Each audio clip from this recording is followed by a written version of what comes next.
So sementara tunggu sahabat-sahabat yang lain, kita mula dulu dulu. Okay, so macam Umi cakap, ni adalah kelas ganti hari Rabu minggu kedua sebelum cuti. Sebab pada masa tu Umi ada pemantauan daripada JPN. Dan minggu terakhir tu sebenarnya Umi terlibat dengan mesyuarat penandaan kertas SPM. Okay, so macam kita janjikan, Umi akan habiskan bab 1 dalam tempoh kita belajar dari rumah ni ya. Okay, so kita sambung.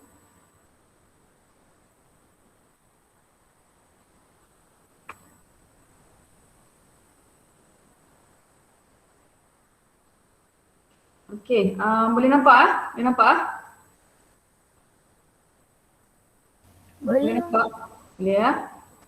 Okay, so last kali kita berhenti hari tu, Umi ajar sel elektrolisis, okay, faktor-faktor yang mengaruhi sel elektrolisis. Okay, dan kita juga telah belajar tajuk sel kimia. So ni adalah sedikit perbandingan antara sel kimia dan sel elektrolisis. Jadi kalau kita tengok dalam gambar rajah kita tu, okay, bila kita nampak bateri macam ni, okay, ni gambar bateri ni. Okay, so kalau kita nampak saja bateri, ini merujuk kepada sel elektrolisis. Sebab sel elektrolisis ialah proses untuk mengurai elektrolit kepada komponen dia, kepada juzuk dia apabila arus elektrik dialihkan. Tapi bila kita nampak saja voltmeter, okay, gambar voltmeter ni, okay, ini adalah sel kimia. Jadi sel kimia mestilah sel apabila dua logam yang berbeza. Okey, dua logam yang berbeza dicelup ke dalam elektrolit, perubahan kimia berlaku. Okey, so kalau tengok sini. Okey, yang ni dia punya persamaan dia. Okey, elektrod dicelup ke dalam elektrolit. So prosedur kita pun untuk kedua-dua eksperimen ni lah mestilah celup elektrolit. Okey, celup elektrod ke dalam elektrolit. Okey, tindak balas pengoksidaan di anod. Okay, ni persamaan dia. Untuk kedua-dua sel ni pengoksidaan mesti berlaku di anod. Sebab tu dia kata cara kita nak ingat ialah anod ialah elektrod di mana pengoksidaan berlaku. Okey, manakala penurunan pula akan berlaku di katod. Persamaan bagi kedua-dua ni. Okey, dan elektron mengalir dari anod ke katod melalui wayar penyambung. Okey, yang so color orange ni adalah persamaan dia, manakala perbezaan dia untuk sel elektrolisis tenaga elektrik kepada tenaga kimia. Sebab tu kita kata kita kena bekalkan tenaga elektrik, perubahan kimia berlaku dalam elektrolit ni. Okey. Tapi untuk sel kimia ni tenaga kimia kepada tenaga elektrik. Perubahan kimia yang berlaku menghasilkan tenaga elektrik. Okey, tu perbezaan yang pertama. Perbezaan yang kedua, pasangan logam mestilah sama. Kalau kita biasa kita guna elektrod karbon. Tapi kalau kita nak guna elektrod aktif, kita mesti guna logam dan logam tu mestilah sama. Kedua-dua tu kita guna logam yang sama. Contoh, kuprum. Tapi yang ni pasangan logam dia berlainan. Dia mesti berlainan. Zinc, kuprum. Okey, lepas tu kita tengoklah kedudukan dalam siri elektrod piawai, kepayaan elektrod piawai. Okey, lepas tu pula anod disambung kepada terminal positif bateri. Okey, terminal positif bateri yang kita tengok sini panjang, sini pendek. So yang ni jadi positif, yang ni jadi negatif. Jadi anod ni adalah elektrod yang disambung kepada terminal positif bateri dan katod disambung kepada terminal negatif bateri. Katod pula ni disambung pada terminal negatif bateri. Manakala yang ni terminal negatif ialah anod dan terminal positif ialah katod. Jadi Umi dah ajar dah yang ni macam mana anak-anak nak tentukan terminal negatif. Kita tengok keupayaan elektrod piawai yang lebih negatif. Nak banding, dua ni banding. Yang mana lebih negatif dia akan jadi terminal negatif. Dan terminal negatif itu ialah anod kerana apabila dia jadi terminal negatif dia akan kehilangan elektron. Elektron akan mengalir melalui zinc, mengalir melalui litar wayar penyambung ni, okey, daripada zinc ke katod. Jadi yang jadi terminal negatif tu akan jadi anod. Okey, dan yang ni pula warna larutan kuprum 2 sulfat tidak berubah, tapi yang ni warna larutan kuprum 2 sulfat semakin pudar. Okey, untuk explain yang ni, kita kena tulis setengah persamaan anod, setengah persamaan katod. Okey, so dia punya explanation dia bergantung kepada kepekatan ion kuprum 2. Okey, sebab ion kumpulan 2 ni lah yang bagi warna biru.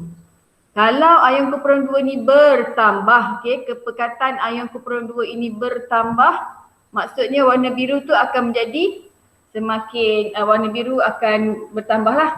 Kalau kepekatan ion kumpulan 2 kekal, warna biru tidak berubah. Kalau kepekatan ion kumpulan 2 berkurang, warna biru akan menjadi pudar. Jadi yang tidak berubah dengan menjadi pudar ni explanation dia kita kena tulis setengah persamaan anode, setengah persamaan cathode. Lepas tu kita tengoklah kepekatan ion kumpulan 2. Sebab larutan kumpulan 2 sulfat ni berwarna biru disebabkan oleh kehadiran ion kumpulan 2. Okey. So itu sedikitlah. Okey, kita nak remind balik. Okay, so hari tu kita stop dekat elektrolisis tapi Umi tak ajar lagi kegunaan elektrolisis, okay. So kegunaan elektrolisis ada 3, okay. So yang pertama ialah penyaduran logam, okay, penyaduran. Kepentingan penyaduran logam ialah, okay, logam, so kita tahu logam contoh macam besi, dia berkarat, okay. Jadi kita nak sadur dia supaya tidak berkarat, okay. Jadi lebih tahan kakisan. Kalau kakisan ni dia secara umum lah. Okay, kalau Umi cakap pasal kakisan ni dia secara umum. Semua logam akan mengalami kakisan. Kalau kita letak contoh dia, kalau kita letak magnesium dalam makmal, okay, magnesium ni dia akan jadi Mg2+. Kalau kita tengok magnesium ni, okay, so nanti magnesium ni sepatutnya berkilat sebab dia adalah logam. Tapi bila kita tengok makmal dia akan jadi satu lapisan logam lain, dia ada satu lapisan oksida. Okay, yang ni adalah lapisan magnesium oksida. Ini disebabkan oleh magnesium telah pun mengalami kakisan. Okey, dia boleh juga jadi karat. Okey, karat ni special untuk logam yang kita beri nama besi. Okey. Okey, untuk lebih menarik, ni function yang pertama tadi. Untuk tahan kakisan. Okey, fungsi yang kedua ialah untuk dia jadi lebih menarik. Okey, menarik contoh dia cincin. Okey, buat daripada besi. Kita nak suruh dia nampak lawa, kita sadur dengan nikel. Okey, betul yang ni sudu, kita sadur dengan kuprum. Okey, tu kita kegunaan tindak balas penyaduran. Okey, so next. Okey, so untuk penyaduran, anode mestilah guna logam yang nak sadur. Okey, anode ni mesti dah kita letak logam yang nak sadur. SPM tahun 2020 keluar soalan ni, gambar rajah untuk penyaduran. Okey, dalam soalan SPM 2020 dia guna argentum. Jadi murid pun kena lukis apa? Okey, dia lukis bateri. Lepas tu dia kena lukis tahun ni kena sadur kunci. Kunci. Bukan sudu kunci. Macam mana rupa kunci? Kunci. Okey, lepas tu logam ni dia mesti letak logam argentum. Lepas tu dicelup dalam larutan argentum nitrat. Okey, ni tahun ni punya soalan. 2 markah, okey. Okey, so ni antara logam-logam yang biasa kita guna untuk penyaduran. So logam yang kita nak sadur letak di anode. Jadi logam ni akan mengalami pengoksidaan. Contoh, kalau kita guna argentum, argentum akan jadi ion argentum plus elektron sebab dia mengalami pengoksidaan sebab dia terletak di anode. Okey, manakala bahan yang kita nak sadur atau logam yang kita nak sadur tu kita letak di cathode. Contoh, tahun ni keluar sudu besi. Okey, kunci besi. Ni sudu besi boleh, cincin boleh, paku besi. Okey, dan anak-anak kena ingat bahan yang kita nak sadur ni mestilah kecil. Tak bolehlah besar. Contoh kita nak sadur pagar, nak sadur jambatan, tak boleh, okey. Bahan-bahan yang kita nak sadur ni saiz dia kecil. Contoh dia bagi pun kunci, sudu, cincin kecil-kecil belaka. Okey, bahan yang kita nak sadur ni kita akan letak di cathode, okey, dan dia akan mengalami penurunan. Okey, contoh nanti tunjuk contoh dia, penurunan tu dia akan ambil daripada elektrolit. Dan syarat yang ketiga ataupun ciri yang ketiga ialah elektrolit yang ada ion logam penyadur. Okey, jadi kalau macam tadi kita nak sadur, contoh nak sadur kunci besi dengan argentum, elektrolit ni mestilah guna argentum nitrat. Dia mesti ada ion logam penyadur. Okey, kalau kita nak sadur dengan kuprum, contoh kita mestilah guna larutan kuprum 2 sulfat. Dia akan ada logam penyadur, okey. Ion daripada logam penyadur tu. Jadi dekat katot ni dia akan mengalami penurunan. Siapa yang akan mengalami penurunan Umi? Yang akan mengalami penurunan ialah cation daripada logam yang kita nak, cation daripada larutan elektrolit ni. Contoh kalau sini, kalau Umi guna argentum ni, jadi kat sini dia akan jadi Ag plus E dapat Ag. Okay, jadi Ag ni kalau kita punya sudu besi tadi, Ag ni dia akan pergi melekat dekat sudu besi ni. Dia akan tersadur kat sudu besi ni, so sini Ag. Jadi sudu besi ni akan disaduri dengan argentum. Kalau guna kuprum lah. Okey, kalau guna argentum lah. Okey, boleh setakat ni? Boleh tak? Boleh Umi. Okey, next. Okey, penyaduran. Ini gambar rajah penyaduran. Okey, ini sebiji soalan SPM 2020. Tak tahulah, mungkin awak punya batch dia akan keluar kegunaan lain pula. Okey, so kalau kita ingat sini, okey, kita tengok sini, Umi tanda, Umi ingat lagi lah. Okey, skema pemakan dia ada dua markah. So markah yang pertama mesti berfungsi, markah yang kedua mesti label. So berfungsi tu macam mana Umi? Berfungsi yang pertama ialah kita mesti tengok bahawanya kedudukan ni betul. Okey, kedudukan ni betul. Logam penyadur terletak di anode ke katot? Logam penyadur. Logam yang kita nak sadur tadi, ni. Anode. Logam yang kita nak sadur tu letak di anode. Jadi yang ni gambar rajah ni betul salah ni? Salah tak? Betul ke salah yang ni? Salah kan? Sini salah kan? Yang ni betul ni. Okey, yang ni betul tengok. Okey, logam penyadur terletak di anode sebab ni adalah terminal positif bateri. Jadi sini akan jadi anode. Manakala katot terminal negatif ni akan letaknya macam sini dia nak sadur kunci besi. So rheostat ke, emitter ke, okay, yang ni tak penting tak penting dalam gambar rajah kita. Gambar rajah kita cukuplah macam ni, okay. Tapi make sure kedudukan bateri kita betul. Logam yang kita nak sadur terletak di anode, manakala benda yang kita nak sadur tu, contoh dia kunci ke ni terletak di katot. Okay, so markah yang pertama, yang tu, yang kedua. Elektrolit, markah pertama tadi kedudukan anode katot tu betul. Markah untuk yang function ni, yang tu yang dia tengok pertama, kedudukan katot atau anode tadi. Okey, yang kedua dia mesti tengok ni, ada dotted line ni. Dotted line ni. Sebab dia adalah elektrolit ya. Elektrolit ni dah keadaan leburan ataupun aqueous, so mesti ada. So dash line tu kena ada. Dash line. Okey, lepas tu yang ketiga ialah kunci ataupun cincin ataupun paku besi yang kita nak sadur tu mestilah tenggelam sepenuhnya. Nampak tak? Dia tenggelam sepenuhnya. So, 3 kategori ni okey, tenggelam. So, 3 kategori ni ada baru dapat markah untuk berfungsi. Okey, untuk label pula, apa yang kena label ni? Okey, label yang pertama ialah logam penyadur. Label yang kedua ialah bahan yang kita nak sadur. Label ketiga ialah elektrolit yang kita guna. Macam ni lah. Ni. Logam penyadur, apa yang kita nak sadur dengan nama elektrolit yang kita gunakan.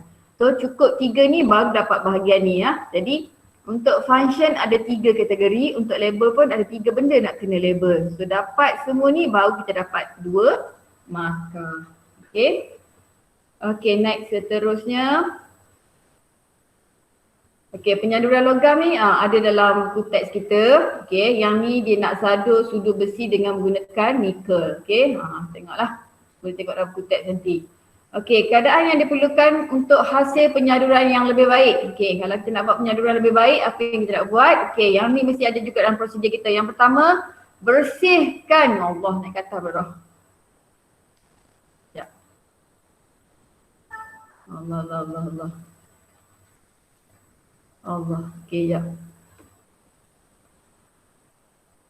Okey, kalau kita nak suruh penyaduran kita lebih baik ialah yang pertama kita mesti bersihkan logam disadur dengan kertas pasir. Okey, so maksudnya tadi kalau kita nak nak sadur cincin besi ke, nak sadur kunci ke, kunci tu kita kena gosok dulu dengan kertas pasir. Gitu juga dengan logam yang kita nak sadur tadilah. Okey, yang kedua kita mestilah menggunakan arus yang kecil. Okey, arus yang kecil. Okey, guna elektrolit tu yang cair. Okey, tempoh masa mestilah lama. dan logam yang kita nak sadur tadi kita pusing. Maksudnya bila letak dalam bikar tu kita sentiasa pusingkan dia. Okey. Yang ni antara beberapa langkah berjaga-jaga yang kita kena ambil supaya penyaduran kita jadi lebih baik, dan biasa ditanya dalam kertas 1. Okey. Tadi yang pertama penyaduran logam. Okey, ini adalah kegunaan elektrolisis yang kedua. Okey, ini kegunaan elektrolisis yang kedua iaitu penulinan logam. Kita nak tulinkan logam.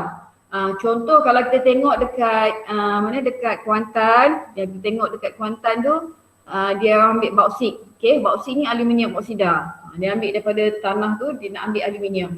So bila diasingkan dah dapat aluminium tadi, tapi dalam aluminium tadi ada benda asing. Okey, ada benda asing, dia tak tulen. Jadi kita gunakan proses elektrolisis untuk penulinan logam. Okey, logam yang diekstrak, diekstrak ni maksudnya diasingkan. Contoh kalau kita ada aluminium oksida, aluminium oksida ni bauksit. Jadi kita ekstrak, kita ambil aluminium sahaja supaya oksigen, kita nak aluminium sahaja dan oksigen ni kita akan bebaskan dia lah. Jadi yang ni dia akan pergi ke anode untuk jadi gas oksigen, dia terbebas, dan yang ni kita akan dapat aluminium. Itu maksud pengekstrakan.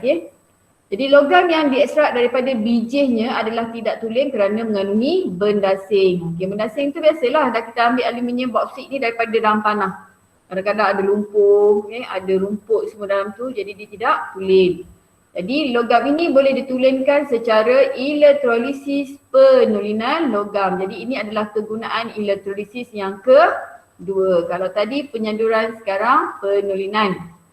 Okey, logam tidak tulen terletak kita macam tadi juga ada ciri-ciri dia. Okey, logam tidak tulen terletak di anode. Okey, logam tulen letak di katot. Okey, yang tak tulen, tidak tulen akan jadi anode. Yang tulen letak di katot. Okey, elektrolit tu ada ion logam. Contoh dia sekarang ni kita guna kuprum tak tulen. Yang ni kita guna kuprum tulen.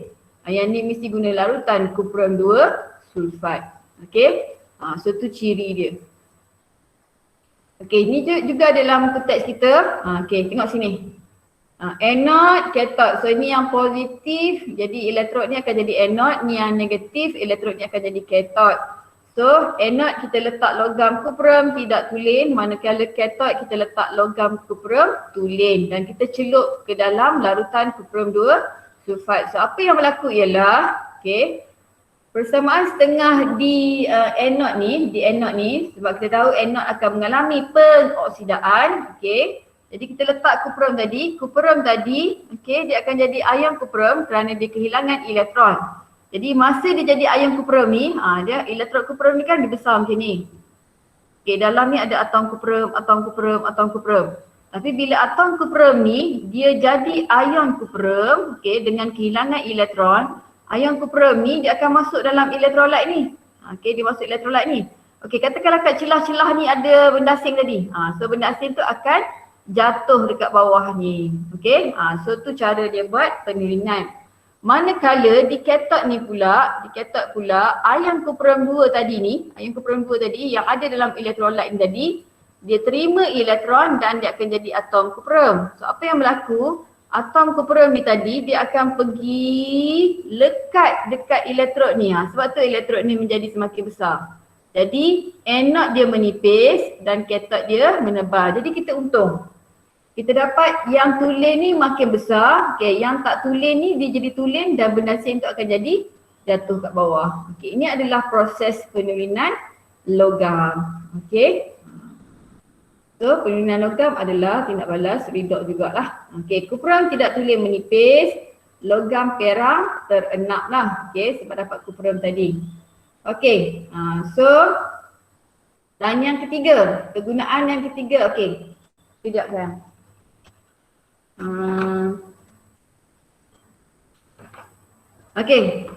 So sorry, habis.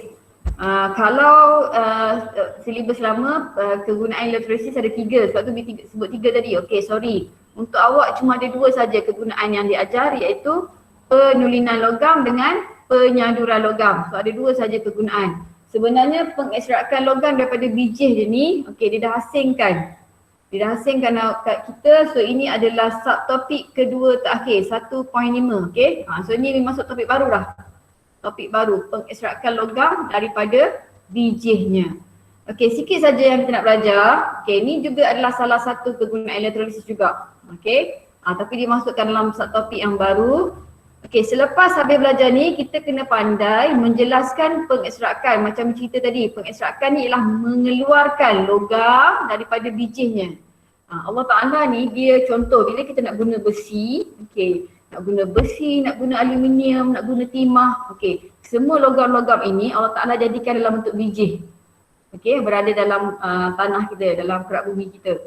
So, dia suruh kita belajar. Macam kalau kita ambil saja biji tu, kita nak guna logam dia. So, apa yang kita kena buat? So, kita kena buat proses pengekstrakan untuk mengeluarkan logam daripada biji dia tadi. Okey, melalui proses elektrolisis. Kalau form 5 last year, dia akan belajar benda ni dalam tajuk kegunaan elektrolisis ada 3. Penyaduran, penulinan dengan pengekstrakan. Tapi awak 2 ni, penyaduran dengan penulinan diletak di bawah kegunaan elektrolisis. Manakala pengekstrakan logam adalah jadi satu tajuk baru, okey, subtopik baru. Okey, menjelaskan pengekstrakan logam daripada bijihnya melalui proses penurunan karbon. Okey, so kita ada 2 cara. Cara yang pertama tadi nak guna elektrolisis, cara kedua ialah nak guna karbon. So anak-anak kena tahu kegunaan ni logam yang macam mana. Logam yang macam mana nak guna elektrolisis, logam yang macam mana nak guna penurunan oleh karbon. Okey, berapa orang dah ada dalam grup kita sekarang ni? Ni tak nampak. Sekejap. 22. Sikit je. 22, 25 tolak Umi 2 orang, 23 lah. 23 tak ramai. Okey, so Umi sambung Sambung. Okey. Okey, adakah semua logam boleh diekstrak daripada bijihnya melalui pemanasan? Okey, yang tu kita nak kena jawab. Okey. So, jawapan dia kat sini. Logam lebih reaktif daripada karbon seperti kalium, natrium, kalsium, magnesium dan aluminium tidak boleh diekstrak melalui pemanasan oksida logam dengan karbon. Okey, ingat balik untuk pengekstrakan logam ada 2 cara. Cara yang pertama melalui elektrolisis. Cara yang kedua melalui penurunan oleh karbon. So logam yang macam mana kita nak pilih?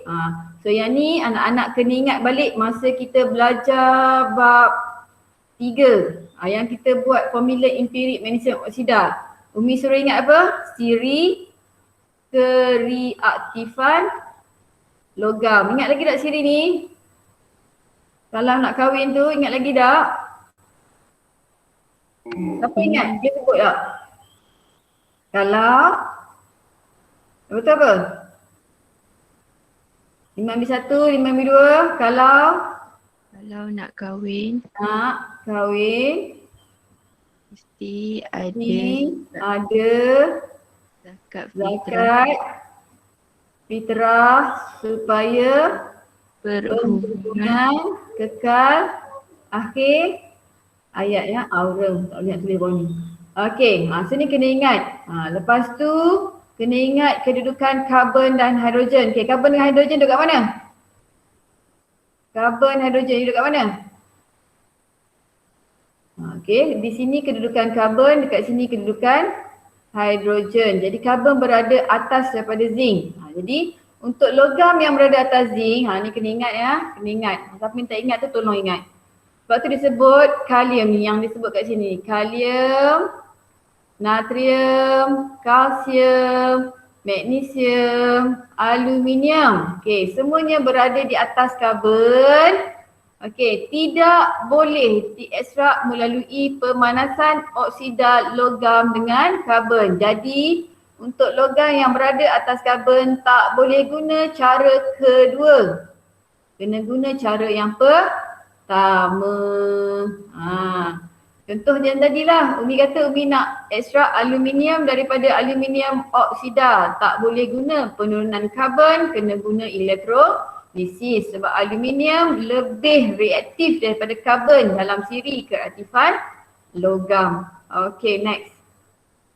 Okay, logam ini perlu diekstrak daripada bijihnya melalui proses elektrolisis. Alright.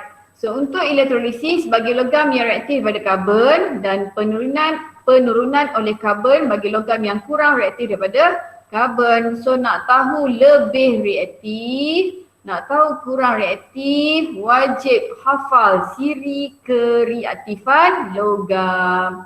Okay, Umi dah bawah ni, tolong hafal. Nanti kalau tak ingat tak boleh jawab soalan ni.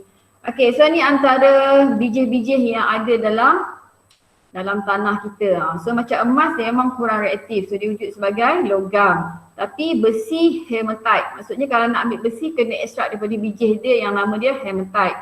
Okey, nak ambil aluminium kena ekstrak aluminium daripada bijihnya yang nama bauksit. Bauksit yang kita banyak tengok dekat Gebeng ke kat mana? Kuantan kan? Dari Kuantan. Okey, seterusnya untuk ekstrak logam daripada bijihnya melalui elektrolisis, okey, kita juga ada 3 ciri. Okey, ciri yang pertama, okey, ni kita guna elektrolisis tadi ya. Maksudnya logam lebih reaktif daripada karbon tu.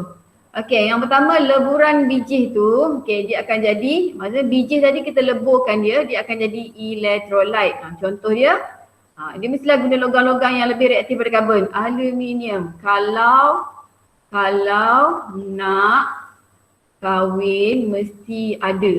Okey. So logam-logam yang berada atas daripada karbon, lebih reaktif daripada karbon dalam ciri keaktifan logam. Okey. Elektrod lengai karbon, okey, elektrod lengai karbon, anode dan kathod kita akan guna karbon. Okey, dia akan jadi elektrod positif dan elektrod negatif. Manakala makin dia kita guna kryolite. Ingat, kryolite ni juga ditanya dalam soalan periksa. Okey, apakah fungsi kryolite? Kryolite adalah untuk merendahkan takat lebur aluminium oksida. So kita tahu contoh aluminium oksida dan semua sebatian ni adalah sebatian ion. Bila dia sebatian ion, takat lebur dan takat didih dia adalah tinggi. Jadi bila dia tinggi, kalau dekat industri kita jadi rugilah. Kita perlukan tenaga yang banyak, haba yang banyak untuk jadikan dia leburan. Okey, so apa yang kita buat? Kita letak kryolite. Kalau tak silap Umi, takat lebur aluminium ni 3000 lebih. Bila kita letak kryolite ni dia jadi 800 darjah Celsius something lah. Jadi dia merendahkan takat lebur aluminium oksida tu kryolite. Okey, ni adalah gambar rajah dia. Berlaku secara industri di mana dia letak dekat sini ni elektrod karbon. Okey, dekat sini ni dia letak elektrod kathod, yang ni anode. Okey. Lepas tu sini leburan aluminium dengan Na3AlF6 ni ada dalam buku teks. Kalau kita tengok apa nama dia. Bagaimana inilah adalah kryolite. So ini adalah kryolite. Sekejap. Ini adalah kryolite. Okey, dia tambahkan kryolite terus dalam leburan aluminium oksida. Jadi apabila ini berlaku, jenis ion yang hadir ni tadi macam disebut tadi lah, Al3+ dan O2-. Okey, last kali kita akan dapat leburan aluminium. Tu. Ini merendahkan takat lebur. Okey, dekat kathod ion akan pergi, manakala dekat anode tadi anion akan pergi. Okey, lepas tu apa yang berlaku di anode? Anion oksida membuang elektron membentuk gas oksigen, manakala tu persamaan setengah dia. Jadi gas oksigen akan terbebas. Jadi kalau tengok oksigen terbebas, dia tidak menyebabkan pencemaran ya. Okey, dan seterusnya apa yang berlaku? Okey, gas tanpa warna terbebas, gas oksigen. Okey, di kathod pula aluminium, ion aluminium menerima elektron untuk membentuk logam aluminium. Okey, ini persamaan dia. Jadi aluminium yang kita dapat ni nanti, aluminium yang kita dapat tu nanti, okey, dia akan pergi kat sini. Ni yang jadi leburan aluminium yang terhasil. Sebab kita nak ekstrak, ni kita dapatlah aluminium kat sini. Sebab itulah fungsi dia, kita kata kita nak ekstrak, kita nak keluarkan aluminium daripada aluminium oksida. Okey, so tu salah satu contoh dia lah. Okey, aluminium adalah logam kelabu ya, warna dia warna kelabu. Okey, pengekstrakan logam. Okey, Kesan pengekstrakan aluminium daripada bauksit terhadap alam sekitar. Okay, yang pertama, menghasilkan sisa bauksit dalam bentuk enak cemar merah yang bersifat toksik. Okay, ini adalah yang menyebabkan pencemaran lah. Okay. Yang kedua, pencemaran sumber air. Yang ketiga, memberi kesan buruk terhadap kesihatan penduduk setempat yang berada di sekitar dengan kawasan perindustrian tu. Okay. Yang keempat, menggunakan tenaga yang sangat tinggi, tenaga elektrik yang sangat tinggi sebab kita nak leburkan aluminium oksida tadi. Okay. Pencemaran udara juga kerana gas karbon dioksida terbebas. Okay. Dia bukan terbebas daripada anode di katot, tapi keseluruhan kilang tu nanti sebab dia menyebabkan ada tindak balas lain lah. Okay, so yang tu kalau guna elektrolisis untuk logam yang lebih reaktif. Okay, yang ni pula pengekstrakan logam daripada biji melalui proses penurunan oleh karbon. Okay, ni adalah cara yang kedua. Okay, so kita letak biji besi. Sebab kita tahu besi, ferrum berada di bawah daripada karbon. Jadi arang kok dan kalsium karbonat. Jadi sekarang ni kita nak ambil besi daripada hematite tadilah. Okey, hematite. Anak-anak kena ingat lah nama biji tu. Nanti kalau ambil buku teks saja. Tapi ingat dua tadi tak apa dah. Aluminium daripada bauksit, kita guna cara elektrolisis. Besi daripada hematite, kena guna cara penurunan oleh karbon. Okay, so ni dia punya gambar rajah dia. So yang ni nanti boleh dapat daripada buku teks supaya dia cerita apa yang berlaku kat zon pertama. Okay, dekat zon pertama tadi karbon campur oksigen jadi karbon dioksida. Okay, tindak balas ini ialah tindak balas redox yang merupakan tindak balas eksotermik dan menjadikan suhu relau bagas mencecah 1600 darjah Celsius. Okay, zon-zon tahu kan tadi? Ni zon. Okay, zon dia. Okay. Apa yang berlaku di zon yang kedua? Karbon dioksida yang terhasil bertindak balas dengan arang kok yang masih berbaki. Jadi dia akan bebaskan karbon monoksida. Okey, karbon monoksida merupakan ejen penurunan untuk tindak balas berikutnya. Tindak balas ini merupakan tindak balas endotermik dan menurunkan suhu di zon 2. Okey, tindak balas ni secara detail dia eksotermik dengan endotermik ni kita akan belajar dalam bab 3 termokimia. Okey, apa yang berlaku di zon 3, arang kok dan karbon monoksida tadi, karbon monoksida berfungsi sebagai ejen penurunan dan menurunkan ferrum 3. Ferrum 3 ni besi tadi yang kita nak ambil daripada bijih dia. Hematite, ferrum 3 oksida atau bijihnya dan kepada leburan besi. Jadi ferrum 3 oksida diturunkan oleh karbon monoksida, enapan besi terbentuk di relau bagas. So ni adalah biji tadi, hematite tadi, ferrum 3 oksida. Okey, dia bertindak balas dengan karbon, dia akan dapat ferrum campur karbon dioksida. Okey, dan ferrum 3 oksida tadi bertindak balas dengan karbon monoksida akan dapat ferrum campur karbon dioksida. Okey, pada suhu yang tinggi kalsium karbonat, okey kalau kita tengok tadi dalam ni dia juga letak kalsium karbonat. Okey, kalsium karbonat. Okey, pada suhu yang tinggi, kalsium karbonat terurai untuk membebaskan kalsium oksida, kapotohol dan karbon dioksida. Okey, ini adalah proses penguraian garam. Garam logam karbonat, dia akan dapat logam oksida dan karbon dioksida. Okey, benda asing dalam biji besi seperti silikon 4 oksida bertindak balas dengan kalsium oksida untuk membentuk sangga atau kalsium silikat. Okey, so ini apa yang berlaku dalam relau bagas. Okey, yang ni siri keaktifan logam. Mana-mana yang tak ingat lagi siri keaktifan logam, semakin ke atas semakin bertambah keaktifan dia. Okey, pengekstrakan biji daripada biji besi atau hematite, ferrum 3 oksida dilakukan dengan memanaskan dengan arang kok iaitu karbon dan batu kapur kalsium karbonat. Okey. Okey, biji logam besi yang kurang reaktif daripada karbon dapat diekstrak melalui proses penurunan oleh karbon. Jadi yang ni kita punya border dia karbon ni, karbon. Kalau atas ni kena guna elektrolisis, kalau bawah ni guna penurunan karbon. Okey, next. Karbon lebih reaktif daripada ferrum, karbon dapat singkirkan ferrum daripada bijihnya. Okey, itu pengekstrakan dengan cara penurunan oleh karbon. Okey, pengekstrakan menggunakan logam yang lebih reaktif. Okey, logam yang lebih reaktif mampu untuk mengekstrak logam yang kurang reaktif. Okey, ini adalah cara yang ketiga. Cara yang ketiga. Okey. Okey, pengekstrakan dia maknanya dia tak guna elektrolisis, dia tak guna karbon tapi dia guna logam yang lebih reaktif daripada logam yang kita nak ekstrak. Okey, logam yang lebih reaktif mampu untuk mengekstrak logam yang kurang reaktif. Okey, dia guna logam tapi lebih reaktif, dia boleh ambil logam yang kurang reaktif daripada dia. Okey, contoh sini aluminium ni di atas. Kalau kita tengok tadi aluminium, mana dia? Aluminium kat sini. Okey, aluminium kat sini, besi kat bawah ni. Jadi aluminium lebih reaktif. Jadi apa yang kita boleh buat?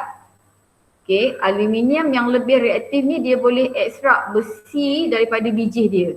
Jadi aluminium tu akan mengalami pengoksidaan, dia ambil oksigen, manakala besi tadi dia akan mengalami penurunan dengan kehilangan oksigen. Okey, ini adalah cara yang ketiga. Okey, seterusnya. Jadi kat sini dia dah letak kat kita. Untuk yang lebih reaktif daripada karbon, gunalah elektrolisis. Untuk yang kurang reaktif, untuk empat ni, zinc, ferrum, stannum, plumbum, guna logam yang sederhana. Maksudnya guna cara logam tadi. Logam yang sederhana aktif, yang ni kita guna penurunan oleh karbon. Okey, ni yang kedua yang kita belajar tadi. Okey, untuk cuprum dengan mercury, raksa mercury, logam yang kurang reaktif ni diekstrak daripada biji ni dengan cara pemanasan secara langsung di udara. Okey, dan kedua-dua ni adalah logam tidak reaktif, jadi dia wujud dalam bentuk usus. Maksudnya dia tak wujud dalam bentuk sebatian. Kalau macam emas, aurum emas ni, macam tadi Umi tunjuk mula-mula tadi. Okey, emas ni kalau kita gali-gali dalam tanah, kita jumpa emas, itu adalah emas dah. Okey, dia bukan sebatian, jadi kita tak perlu ekstrakkan dia dah. Okey, so ni cara dia lah kalau kita nak ingat. So ni dia punya rumusan dia. Okey, so habis kat situ 1.5 sikit je, sikit saja. Okey, dan ini adalah 1.6. Ini adalah subtopik yang terakhir dalam bab 1. Okey, 1.6. Kalau tengok buku teks dia muka surat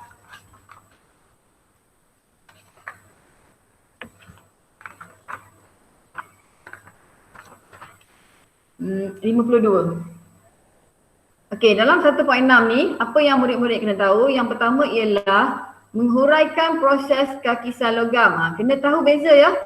Karat, okey, orang sains dia kena tahu beza. Karat dengan kakisan. Okey. Hakisan benda lain ya. Hakisan ni dia berlaku secara fizikal. Okey, hakisan tanah berlaku secara fizikal. We are talking about chemistry. Okay, dia punya chemical reaction dia adalah kakisan. Okay, kita cakap pasal kakisan logam.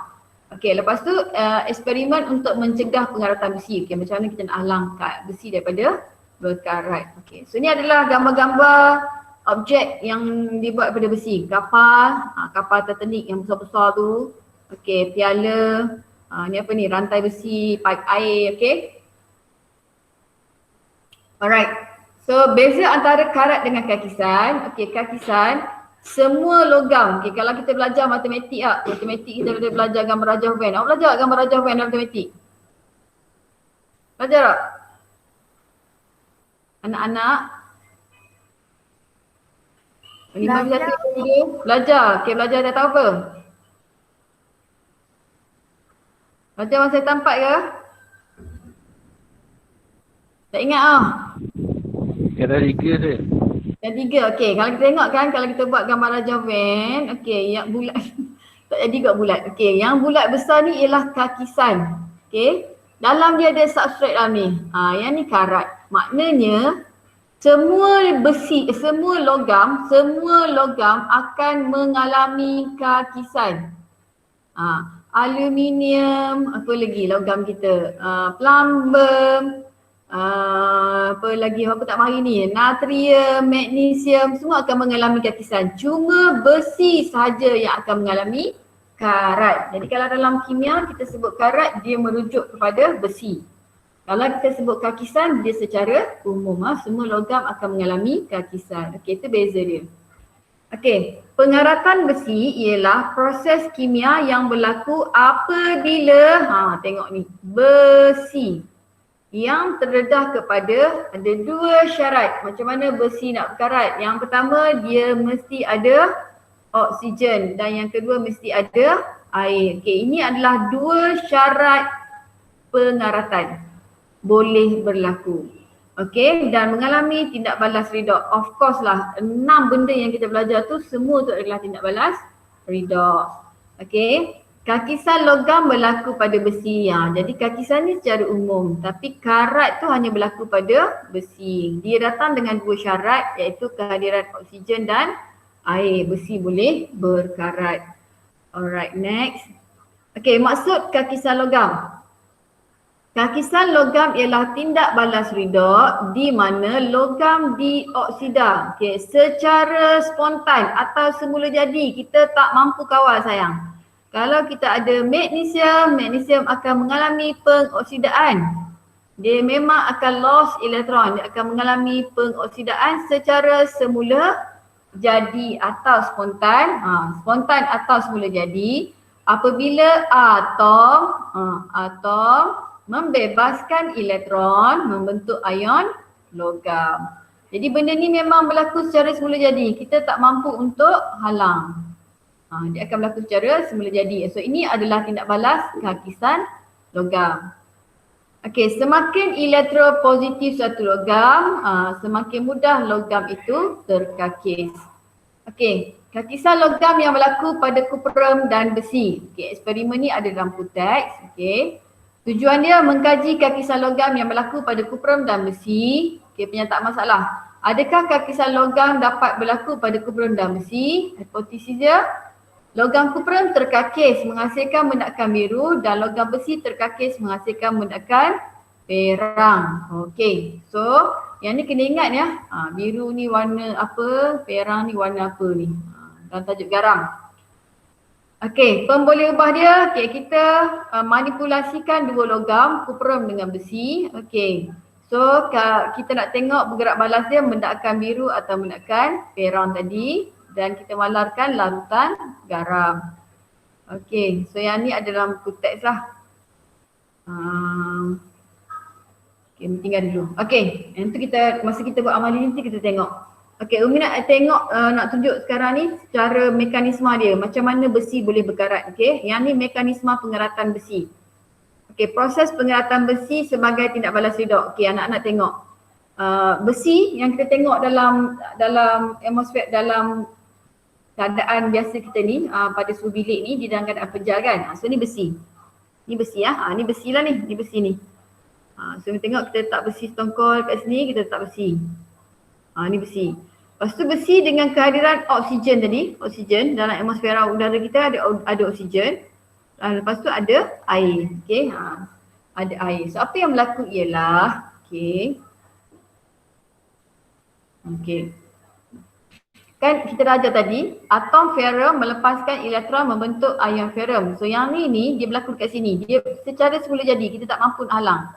Ferrum besi tadi dia akan jadi ferrum 2 dan dia akan kehilangan 2 elektron. Okey, yang ni memang secara semula jadi. Tu dah jadi kat situ.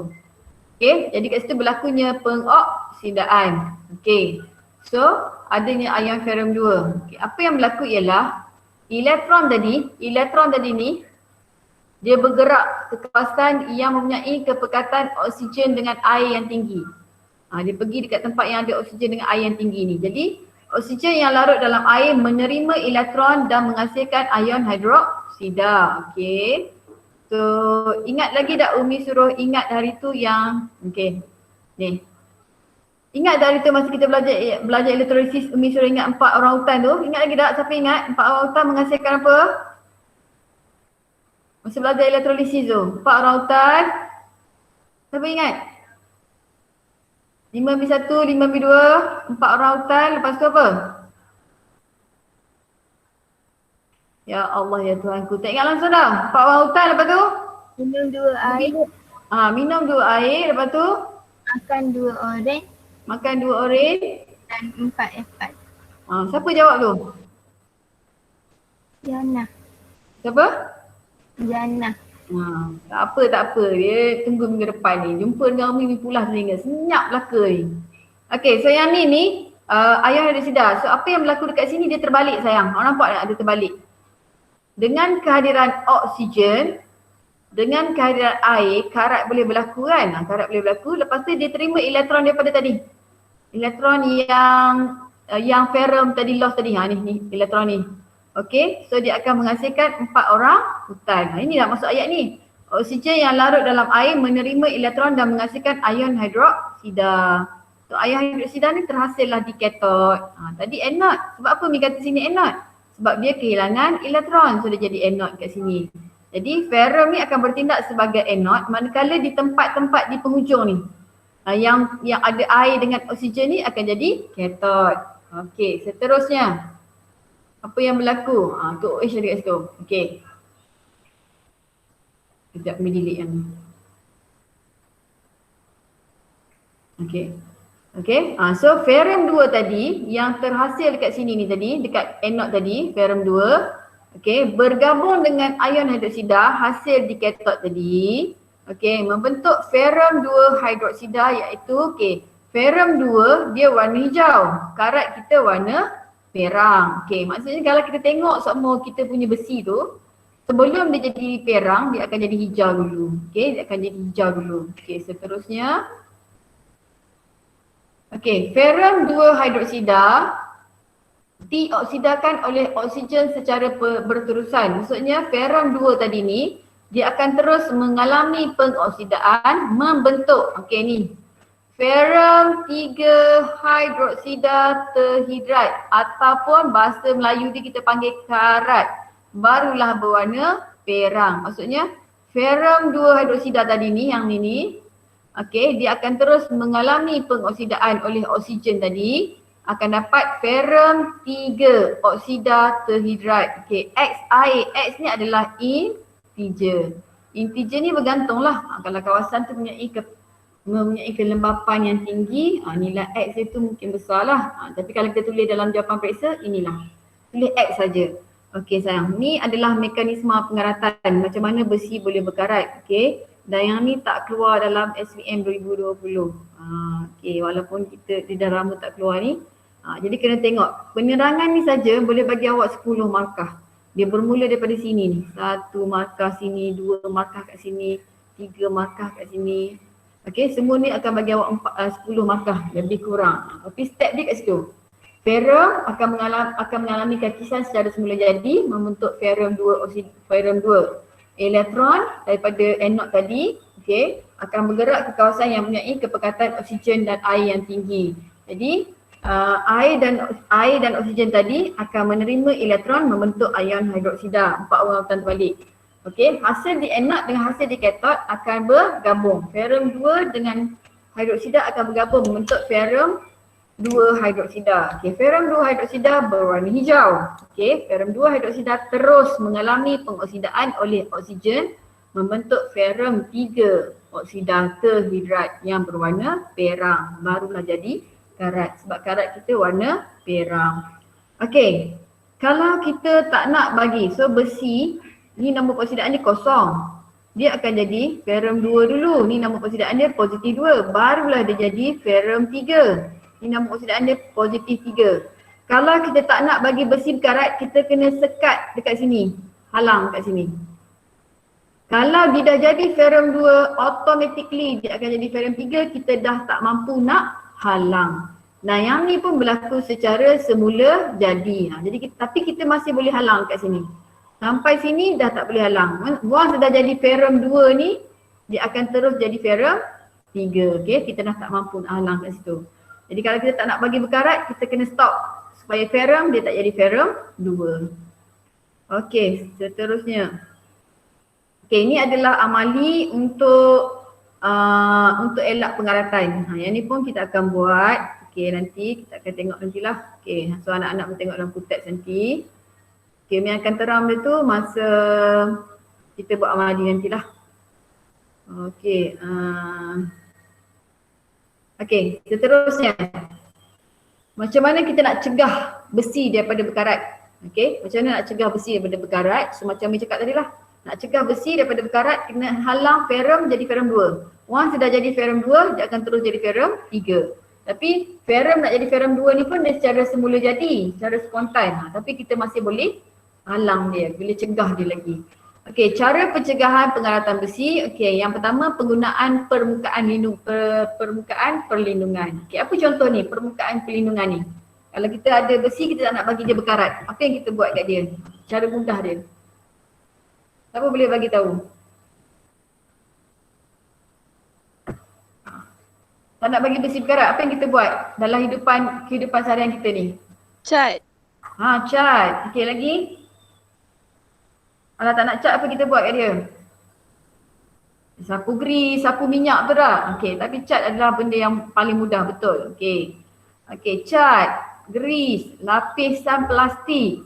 Okey, cat untuk pagar, kereta dan jambatan. Minyak atau grease pada enjin kereta. Lapisan plastik pada dawai pagar. Okey. Tapi setiap metod atau cara yang kita guna mesti sesuai dengan bahan yang kita nak halang daripada karat. Contoh dia macam ni, dia kata apa ni? Pagar. Okey. Pagar, kereta, jambatan, kita boleh guna cat, grease atau lapisan plastik. Tapi ni hanyalah permukaan perlindungan. Tapi tak apalah, ini adalah cara yang pertama. Okey. Okey, next cara yang kedua. Okey, penggalvanian. Okey, penggalvanian ialah besi atau keluli disadur. Okey, tadi kan kita belajar penyaduran. Tapi yang ni, penyaduran ni dia khas. Dia spesifik untuk sadurkan zinc, okey, dengan sadurkan besi dengan zinc, atap zinc tu, penggalvanian. Okey. Jadi zinc ni, jadi kalau dia sebenarnya besi, lapisan besi, tapi kita sadurkan dengan zinc. So sini besi sadur dengan zinc. Itu yang kita panggil penggalvanian. Okey, itu cara yang kedua. Penyaduran tapi dia spesifik. Penyaduran tadi boleh pakai juga. Penyaduran tadi, tapi yang penyaduran tadi biasa kita guna benda kecil je. Tudu, cincin. Okey. Okey, penyaduran. Ni penyaduran macam tadi kita buat tadi. Okey, penyaduran. Tapi yang ni penyaduran timah. Okey. Kepingan keluli disadur kepada sternum. Tadi yang ni besi, yang ni digunakan sternum. Tadi guna zinc, tadi guna zinc, yang ni guna sternum yang sangat nipis. Okey, sternum membentuk lapisan peroksidan. Okey, contoh yang ni okey, contoh diguna bumper kereta, basikal dan barang-barang hiasan. Okey. So itu adalah salah satu lagi contoh. Seterusnya. Okey, yang Umi nak ajar kat sini yang kita tak biasa jumpa dalam kehidupan seharian kita ialah, bukan tak biasa jumpa, yang kita tak tahu lagi. Okey, kita panggil dia perlindungan logam korban. Ni cara dia. Perlindungan logam korban. Okey. Besi disambung kepada logam yang lebih elektropositif seperti magnesium dan zinc. Okey, contoh dia lah. Ni kapal ni. Kapal ni kan besar. Kapal dibuat daripada besi. Dan dia berlayar pula di atas air laut, air masin. Jadi karat patutnya berlaku dengan lebih cepat. Okey. Atau ni pelantar minyak. Okey, pelantar minyak. Okey, tiang ni dia cepat berkarat juga ni. Tapi sini. Tiang pelantar ni dibuat daripada besi, dia pun cepat berkarat juga. Jadi kita tak nak bagi dia berkarat dan dia adalah besar. Okey, kapal besar, takkan nak sadur, takkan nak cat. Jadi kita guna logam pengorbanan. Okey, apa dia logam pengorbanan? Apabila besi disambung kepada logam yang lebih elektropositif. Maksudnya sekarang ni kapal ni buat daripada besi. Nampak tak ni kita sentuhkan dia. Bongkah zinc dia letak pada badan kapal. Okey, kalau sini tiang ni kita letak dengan blok magnesium. Okey. So, apabila besi disambung kepada logam yang lebih elektropositif, logam yang lebih elektropositif terkakis manakala logam besi dapat dicegahkan. Logam yang lebih elektropositif akan menjadi logam pengorbanan. Contoh, sepatutnya ni besi. So besi ni dia akan mengalami pengoksidaan secara spontan. Tapi bila kita sentuh dengan zinc ni, so zinc ni dia lebih elektropositif, jadi dia yang akan mengalami pengoksidaan. Okey, dia yang akan mengalami pengoksidaan. Jadi bila zinc mengalami pengoksidaan dia dah mengalami pengoksidaan, jadi ferrum dia dah selamat, dia tak akan mengalami pengoksidaan. Jadi ferrum ni kekal dalam bentuk logam, jadi dia tidak berkarat. Kan Umi kata kita kena halang sebelum dia jadi ferrum 2. Okay. So logam korban ini perlulah diganti dari semasa ke semasa. Okay, itulah dalam kes ni zinc ni dijadikan logam korban. Tapi logam korban ni kita lama-lama dia dah nipis, dia dah jadi tu kita kena gantilah. Okay, sentiasa ganti dia. Okay, logam korban digunakan untuk perlindungan kaki santiang jambatan, badan kapal, paip bawah tanah. Okay, yang ni pengaloyan.